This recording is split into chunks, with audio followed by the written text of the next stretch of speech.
Welcome to Let's Talk About It podcast. Today is Thanksgiving, so happy Thanksgiving to all the people who's out here celebrating. See, I'm not really big into it, but I'm definitely going to go get me a couple plates and stuff. So before I go and eat dinner and shit with the family, I wanted to basically let's talk about victimizing. Let's get right into it. I want to talk about victimizing because I think a lot of people are confused on knowing the difference between you being a victim and I would call it a willing participant. So, like, at the end of the day, I just feel like as an adult, when you get to a certain age and you start to learn wisdom and knowledge and experience, I feel like the things that you put yourself into or the things that you keep allowing yourself to go through, regardless if it's people, places, or thing, after a while, you have to blame yourself and say, you know what, enough is enough. I'm no longer a victim. I'm a willing participant.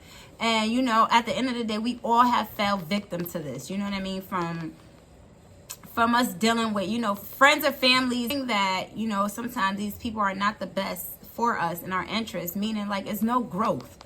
Like when you hang around certain people or when you get around certain environments, you could feel the bad burden coming down on you. Like you could already feel like, okay, I wonder how long is this going to be until, we fall out or until something just goes completely left.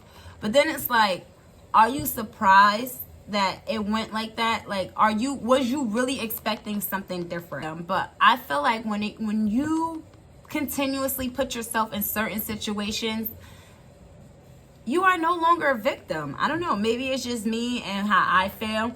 And I could say myself too. I'm not a victim to certain situations that I put myself in.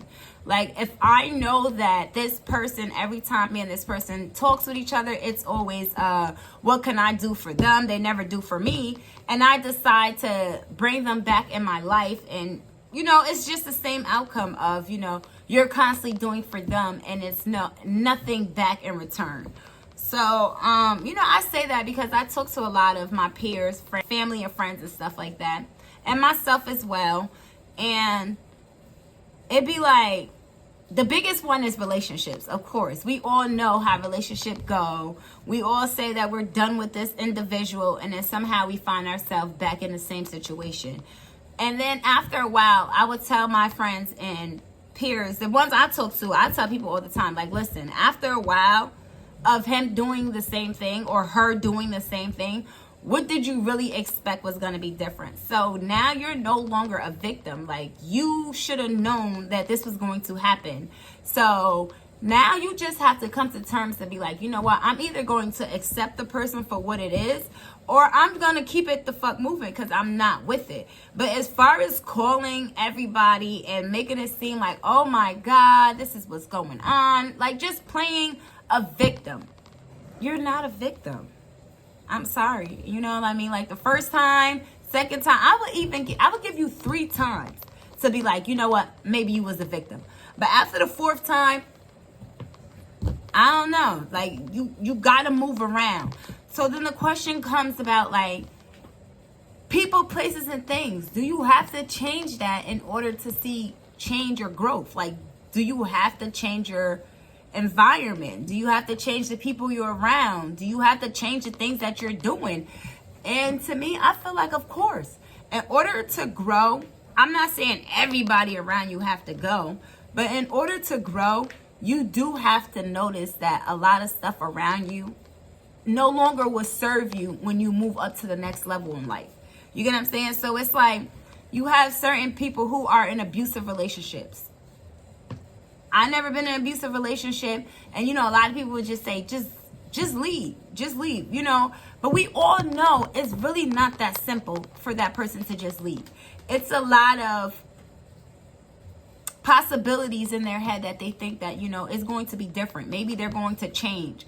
But then again, like I said, if that's what you have came to conclusion with in your head that, you can stay around, maybe this person is going to change, maybe something is going to be different, then you have to understand that you took that choice. You know what I mean? We all have choices, even though I know We all have choices, and we have to realize that sometimes the choices that we make in life and no longer make us a victim. Like I said in the beginning, we are willing participants. So, you know, some people would say, like, you know, it's not that easy to get out of an abusive relationship, or it's not that easy to just get up and just change my environment. And I know it's not. I'm not saying it is. I'm not saying that you could just be like, you know what, today I'm tired of him beating on me, I'm out. Or today I'm tired of my roof leaking, I'm moving. No, you cannot just probably just up and do that. But you could definitely set steps. You could definitely make goals. You know, you have to fight the little battles in order to win the war. So you could say things like, okay, I have to save a couple of dollars because now I have to start looking into ways on how to move out of this apartment. Or I have to realize that me being with this person is nothing but pain. And I don't want to go through the pain no more. You have to want that change. You also have to want that change. And another big one that I feel like a lot of us do is when a person show you who they are, I don't know why we do it as a human nature. Why do we repaint the person? Like, if they show you their true colors, they showing you, like, listen, this is me, black and white. Why do we try to throw some motherfucker? Why do we try to throw color on them? To make them be this image that we have made up in our head. To be like, you know, maybe this person is one day going to change. Maybe this person is going to be that person that I know that I made up in my head that I want this person to be. Because a lot of times, believe it or not, it's a delusion of what we made up in our heads, that we really believe that this person is going to one day change. And they probably will. Or maybe you're not the change that, maybe you're not the person they're going to change for. Like I said, people, places, and things. Maybe they have to change you in order to change them. You get what I'm saying? So, and a lot of times we don't understand it, we don't get it, and us as females, well, me and a lot of females that I be around, we think that, you know, if we stick around somebody, if we stick around with this person, that they will eventually change for us, or they will either be this person that we made up in our head for the next person.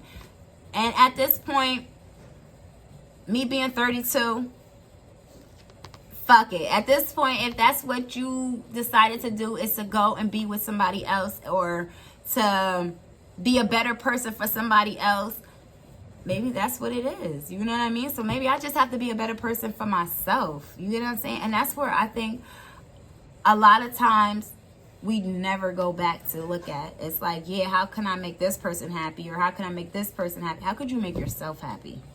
Let's start there. Maybe we wouldn't be so much of a victim or play victim if we basically just knew to put ourselves first in a lot of situations that we wouldn't accept or allow somebody to sit there and, you know, put us in a situation to where now we're like, am I a victim or am I a willing participant?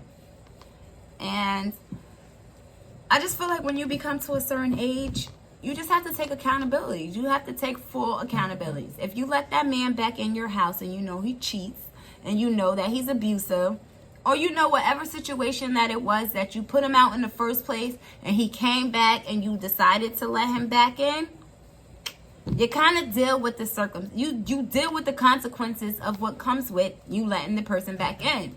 You know what I mean? So, I done heard multiple people, older people, mostly older women, would say things like, listen, when you and your significant other go through something, don't call everybody and tell everybody what you're going through. Because, you know, in your head, you're like, wait, what? I'm about to call my mother, my brother. I'm about to call everybody and tell them what the fuck I just went through. But now that I'm older and I really sit back and I like analyze what the fuck those words really mean. And it's like, you want to call everybody, talk bad about this man, make him for you to just go back with him. I mean, at that very moment when you're heated, hot, and ready to just get it off your chest, you're not expecting to go back to this person. You think that makes you look, the same people you was talking about them to, see you guys back together. So I get that aspect when they say, you know, you shouldn't really tell outsiders about what's going on inside. But, you know, it all boils down to how you could deal with it. Because then some people want to vent. You know, some people need that outlet to know that, listen, I'm not the only person going through this. I need to know that I could talk to X, Y, and Z, and they tell me, like, girl, it's going to be like X, Y, and Z. It's going to get better. Maybe it's going to get worse. Maybe you should go away. Whatever the case may be. And, you know, I done had talks with my friends before, and we done talked about this, about, you know, playing a willing participant or victim. And, you know, she definitely did say you have to look at it from other people's perspective as well, too, you know. Because, you know, from other people's perspective, sometimes it might be, like, I'm not a willing participant of my environment or what I'm going through. But right now, this is all I have. You get what I'm saying? So this is why I put myself in this situation, or why I'm allowing this situation to play off until I'm able to hopefully take myself out of that situation. So, like I said, it's two parts to the story. Like, in my opinion, I call it victimizing or willing participant. And other people's stories, they might see it as, I don't know, like whenever they're ready, they'll feel like they'll leave. You know what I mean? But it's not about leaving or not. It's about knowing that you're not a victim. You know what I mean? That's all I'm saying. I'm not saying that that you're in that predicament. No, I'm just saying that if you allow yourself to go back into that situation, knowing this person, like, what really makes you think that they change within a couple days or a couple hours or shit, maybe even a year? Sometimes it don't even take a year for people to change. We don't even allow that long. Like, somebody will do something to you, and within maybe less than 30 days, this person is right back where they left off. So it's like, victim or willing participant. And, you know, that's what I'm pretty much getting at. And, you know, I pretty much wrote down some notes. You can't really see them, but I usually be writing down what I want to talk about. Like I said, this is an unscripted podcast, so it's pretty much unscripted, straight off the chest, how I feel. And like I said, I'm going to bring friends and family guesses, so then they could tell you how they feel. And maybe we could go back and forth and debate. I just pretty much write it down so I can know where to go, so I'm not all over the place. So, you know, I had a couple questions on here, and I pretty much answered the questions on the podcast when I asked the question, like, do we know the difference between a willing participant and a victim? Okay. And maybe we wouldn't call it a willing participant, because a willing participant is like, yay, that's me, pick me, I want to go with it, I want to do it. I wouldn't really call you, I will call you a willing participant, because it's like, nobody's forcing you, you have choices, and you kind of keep putting yourself in that situation. So sometimes we have to call a spade a spade. And, you know, I feel like as adults, that's what a lot of us don't like. We do not like to take accountability. I know sometimes I don't too. Sometimes it's like, it kind of makes you feel, I don't know, stupid. Not stupid, but it makes you feel like, I know you didn't just come up with that, or no, you didn't just try to spin that. Like, you get what I'm saying? So, like I said, I write down a lot of the stuff that I'm going to be talking about. I want to film every Thursday. Have it out by Friday. If I could have it out by Thursday, I'll have it out by Thursday. I mean, if I don't edit and stuff and just let it flow out, then I could just drop it on Thursday. But I do want to get the edits and stuff like that and really, you know, take my time and really get to do this thing right. And I definitely want to thank everybody who's listening to me. And like I said, this is just the beginning. I'm still real nervous, but I kind of think this one flowed a little better and easier. And, you know, to be honest, this is all self-dedication. Like I said, I know this has nothing to do right now with the victimizing of this episode. But like I said, this is all self-dedication because, you know, I was at the house right now with my family. Like I said, this is Thanksgiving. And in my gut, I just kept having that calling. I call it a calling. I just kept having that calling that said, go do your episode or your podcast. Go do the episode of your podcast. So right now, I came into the store. We're closed today because it's Thanksgiving. So I came into the store. Like I said, I definitely everybody enjoy their Thanksgiving. Thank you for spending it with me. I can't wait to look back on all my, you know, accomplishments and stuff like that. And like I said, thank you for tuning in with me. Like, comment, and subscribe. I'm going to definitely respond back to all my comments. And thank you. Let's Talk About It podcast. I don't know what you've been told, but the sky